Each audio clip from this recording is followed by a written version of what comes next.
علم نہیں ہے.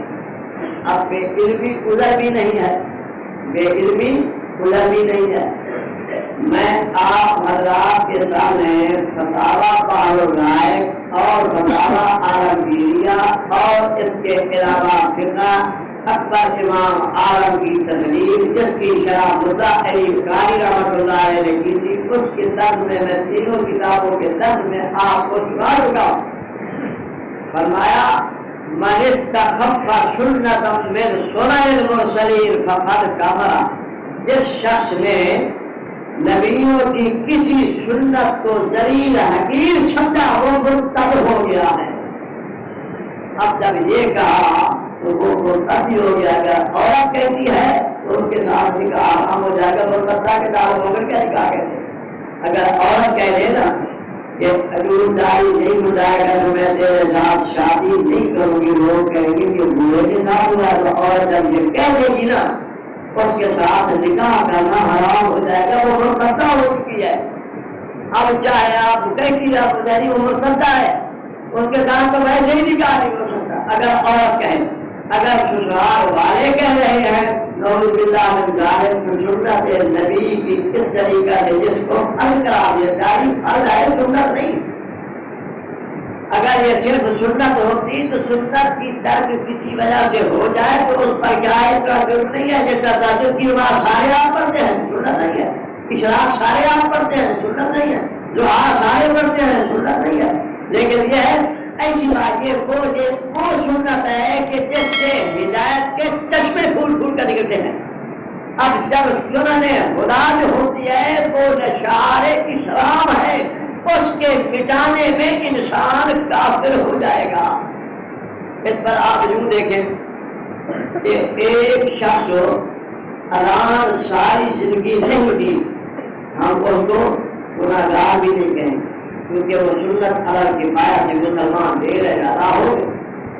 لیکن اب اگر کہتا ہے کہ یہ اذان کی غوغاس یہ کیا شور ہے، ہماری بات کے اندر خراب انداز ہو گیا، اب مرتد ہو جائے گا.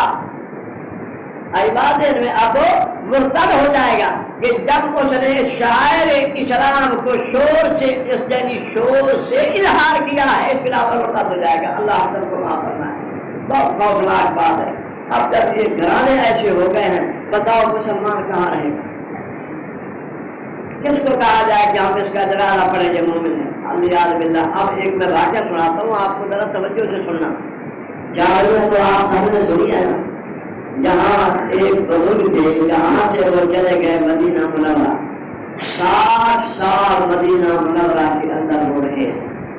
ہر روز قرآن مجید کا ختم حضور علیہ السلام کے یاد الجنت مسجد میں بیٹھ کر روز قرآن کا ختم کرتے ہیں.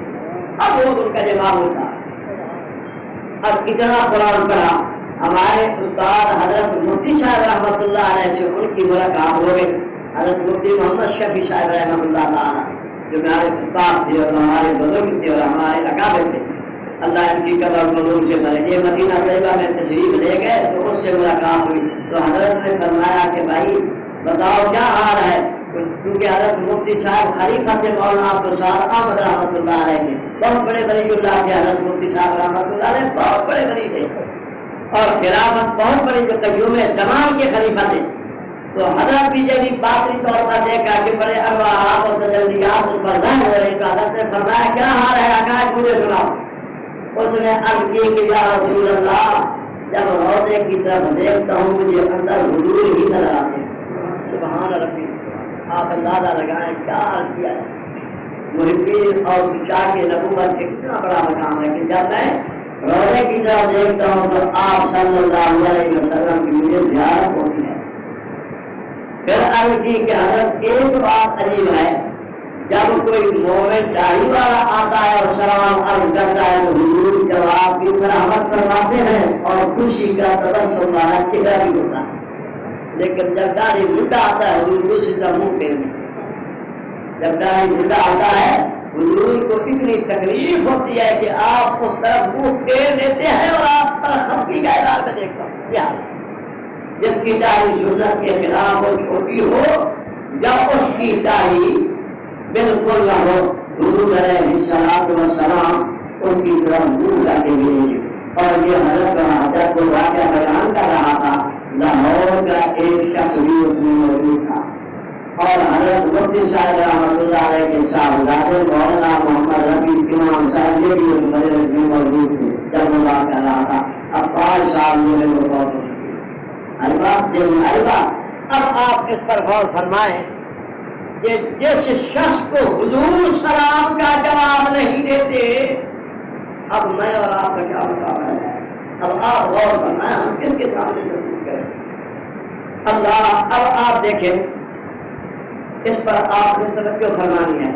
اگر ہماری داڑھی نہ ہو یہ میں آپ کو اس بات سے نہیں عرض کر رہا کہ میں کسی انسان کے لیے بنیاد اللہ کی چیز یعنی برا سمجھا پھر کو برا سمجھتا ہوں فائر کو بتاتا ہوں باقی توفیق کے ساتھ کیونکہ پھر کو برا سمجھنا ایمان ہے. عرض یہ ہے اس واسطے عرض ہے کہ انشاءاللہ جب علم صحیح پہنچ جائے مومن کے پاس تو پھر کبھی اس کو چھوڑتا نہیں. وہ مومن اور نبی کی بات نہ مانے نبی کی بات نہ مانے. اب آپ اس پر غور فرمائیں کہ آپ صلی اللہ علیہ وسلم کی یہ سنت ایسی ہے جس پر ہمیں کوئی محنت نہیں کرنی پڑتی. ساری رات عبادت کرنا بھی سنت ہے نا لیکن محنت کتنی ہے. ماں کا حق بے انداز کرنا بھی سنت سے ثابت ہے نا. حضور بے انداز دیتے تھے لیکن خرچ کرنا کتنا مشکل بن جاتا ہے. عبادت میں سارا دن سر زندگی کے اندر گرمیوں میں روزے کا رکھنا سارا دن نقلی روزے کا رکھنا جو سنت سے ثابت ہے وہ بھی سنت ہے نا. عبادت کتنی مشکل سنت ہے. اب آپ اس پر غور فرمائیں جب یہ سنتیں ایسی ہیں تو اب آپ اس پر ہمیں تکلیف ہوتی ہے. اگر کوئی شخص میں سنت ہی سمجھے حالانکہ ہے فرض سارے فقہا کہہ رہے ہیں ہے فرض سنت سے ثابت ہے جو کئی دفعہ میں اس کے طرح عرض کر چکا ہوں. حدیث سے جو ثابت ہو اسے کہا جاتا ہے کہ فرض حدیث سے ثابت ہے سنت سے ثابت ہے. تو آپ صلی اللہ علیہ وسلم کی یہ سنت ایسی ہے کہ کسی وقت ہمیں اس کی تکلیف نہیں ہے. کوئی تکلیف ہے پھر جو ہزار داری والے بیٹھے تھے کون سی تکلیف ہے تو وہ بھی قائد دے رہے کام قائد دے رہے ان کی نہیں برابر بیٹھے کوئی تکلیف نہیں. اور آپ داری والے سوئے ہوئے ہیں کرامن کاتبین نیکیاں لکھ رہے ہیں. 1,24,000 نیکی روز نامہ اعمال میں اور داڑھی رکھنے والے کو 100 شہید کا اجر ملے گا جنت میں جائے گا. اب بتاؤ کتنی ہماری اتنا بڑا ثواب. ہر بار گواہ ہوگا کہ بال کا میں تیری سنت کے تابع تھا. گواہی بات دیں گے کہ اللہ میں تو تیرے نبی کی سنت کے مطابق تھا. جو حصہ سنت کا ہو وہ روزہ کے قابل نہیں ہوتا. جو حصہ سنت کا ہو وہ روزہ کے قابل نہیں ہوتا.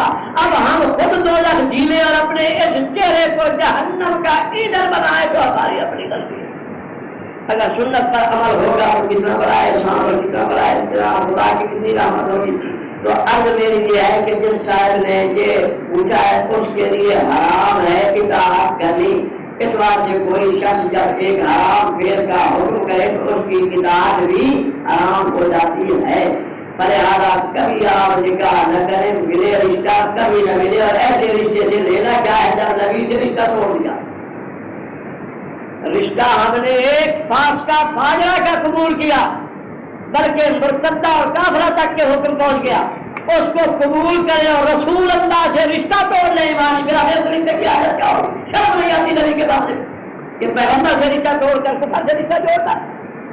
ایسے رشتوں کی مومن کو کوئی حاجت نہیں ہے اور کبھی مومن ایسے رشتے قبول کر بھی نہیں سکتا ہے. بات ہے نہیں آپ ایسی بات قبول کر سکتے ہیں الحمدللہ یہ اللہ کا انعام ہے. تو لہٰذا میں اپنے اس عزیز کی خدمت میں عرض کر رہا ہوں کہ آپ ان کی توڑنے کی بجائے خود توڑ دیں تاکہ نبی سے جوڑ رہے. دیکھیں خدا کتنے رشتے آپ کو دے گا. ذرا تجربہ تو کیا دیکھیں نبی کے لیے قربانی دے دیکھیں کتنا خدا انعام فرمائے گا. اور کھل کے کہہ دے کہ تم مرتد ہو چکے ہو مرتدوں کے ساتھ قبروں کا رشتہ نہیں ہو سکتا ایسا کہہ دے. جب ایک کافر اپنے کفر میں اتنا شدید ہو جب حضور علیہ السلام نے اعلان نبوت اور اظہار رسالت فرمایا تھا حضرت ام کلثوم اور حضرت رقیہ رضی اللہ عنہا میرے نبی مکرم کی یہ 2 صاحبزادیاں یہ ابو طالب کے 2 بیٹوں کے ساتھ ان کا نکاح ہو چکا تھا. اب کافر نے جب یہ سنا کہ حضور اظہار نبوت فرمائے تو ابو لہب نے جا کر کہا کہ جاؤ میرے یعنی نبی حضور کا تو اس نے بہت ایسا نام لیا جو ہمارے لیے لینا جائز نہیں. جا کر کہہ دیا کہو جا کر کہ ہمیں تمہارے رشتے کی ضرورت نہیں ہے.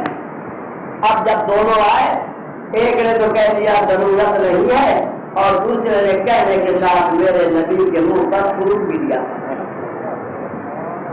اب جب یہ تھوکا میرے نبی کو سخت تکلیف پہنچا. اللہم صلی علیہ قلبا من قراتک مار کا اس پر تو کتا مقرر کرے دلیل کا.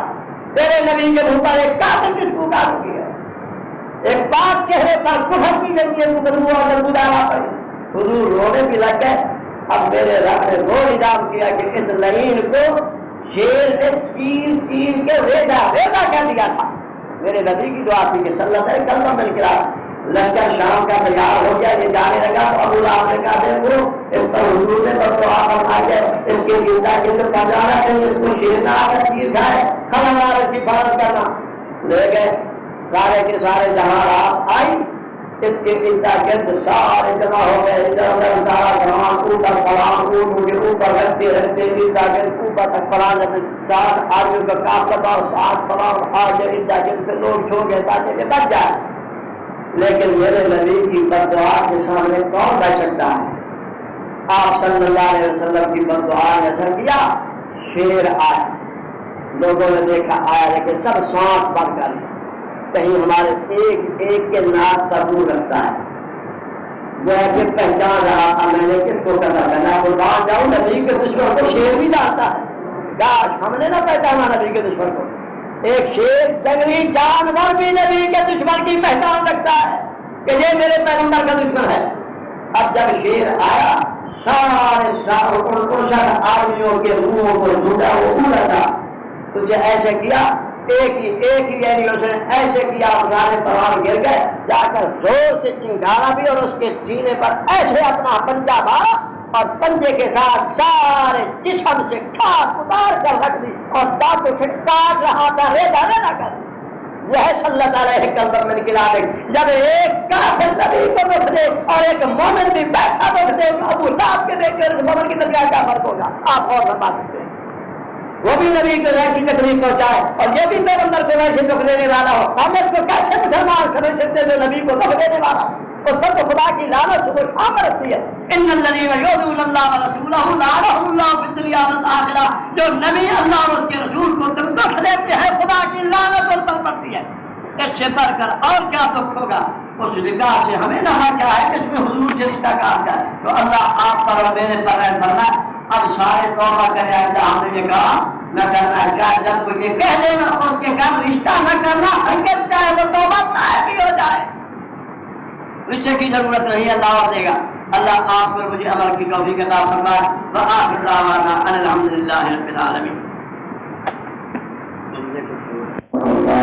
محمد وعلى آل سيدنا ومولانا محمد وعلى آله اللهم اجعلنا من الذاكرين اللهم اجعلنا من الشاكرين اللهم اجعلنا من الفاعلين اللهم حرمنا الجنة والفوز بغير حساب اللهم قنا عذابنا اللهم قنا عذاب القبر اللهم حبب إلينا الإيمان وزينه في قلوبنا وكره إلينا الكفر والفسوق والعصيان واجعلنا من الراشدين اللهم توفنا مسلمين وألحقنا بالصالحين غير خزايا ولا